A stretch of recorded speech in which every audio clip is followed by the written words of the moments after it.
Assalamualaikum warahmatullahi wabarakatuh. Kami dari kelompok 5, kami di sini akan menjelaskan materi tentang rubella yang beranggotakan Azahra Nabila, Siti Melisa, Heran Nazwa Putri, dan Nirvananda.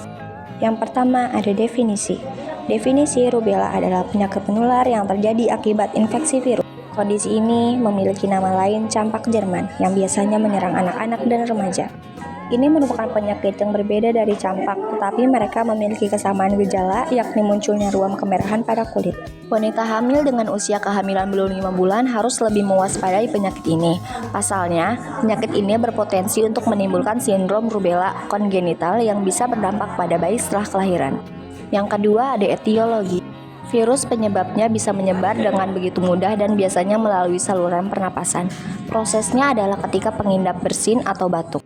Kemudian percikan liurnya tanpa sengaja terhirup oleh orang-orang di dekatnya, sehingga menjadi jalan penyebaran virus. Penyakit ini juga bisa menular saat kamu dan mengidap berbagai makanan atau minuman. Kamu juga bisa tertular campak Jerman bila menyentuh permukaan atau benda yang terkontaminasi, kemudian menyentuh bagian wajah seperti mata, hidung, atau mulut. Selain itu, virus ini juga bisa menyebar dari ibu hamil ke anak dalam kandungan melalui aliran darah.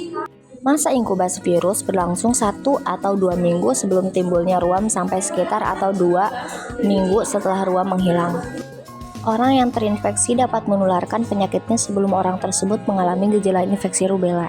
Di masa sekarang, penyakit ini udah jarang, kecuali jika seseorang tidak mendapatkan vaksinasi. Nah, ibu hamil menjadi orang yang paling berisiko terinfeksi. Yang ketiga ada manifestasi klinis.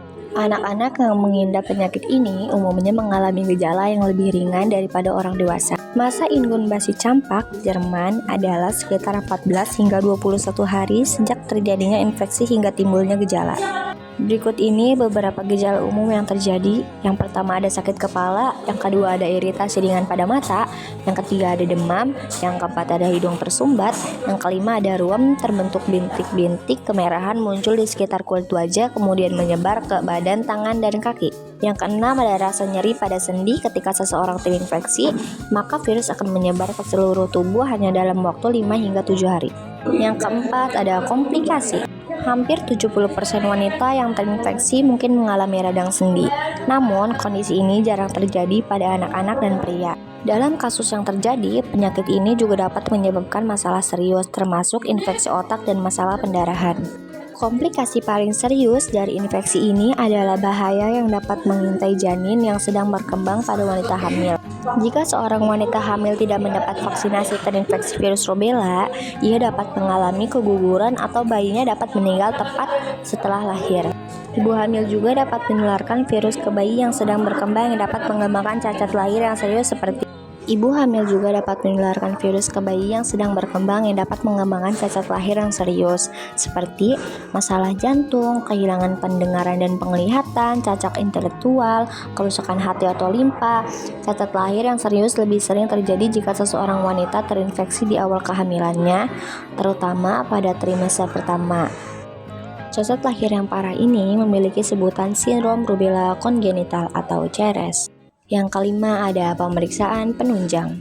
Pemeriksaan penunjang pada rubella adalah dengan deteksi virus pada spesimen hidung, tenggorokan, urin, darah, dan cairan cerebrospinal hingga 10 hari setelah timbulnya ruam. Pada bayi yang dicurigai mengalami sindrom rubella kongenital, swab nasofaring atau urin sebaiknya dilakukan segera setelah kelahiran. Berikut adalah contoh-contoh pasien yang terkena campak rubella. Bunga mawar, bunga selasih, warnanya cerah, tiada duanya. Cukup sekian dan terima kasih, semoga tidak ada yang bertanya.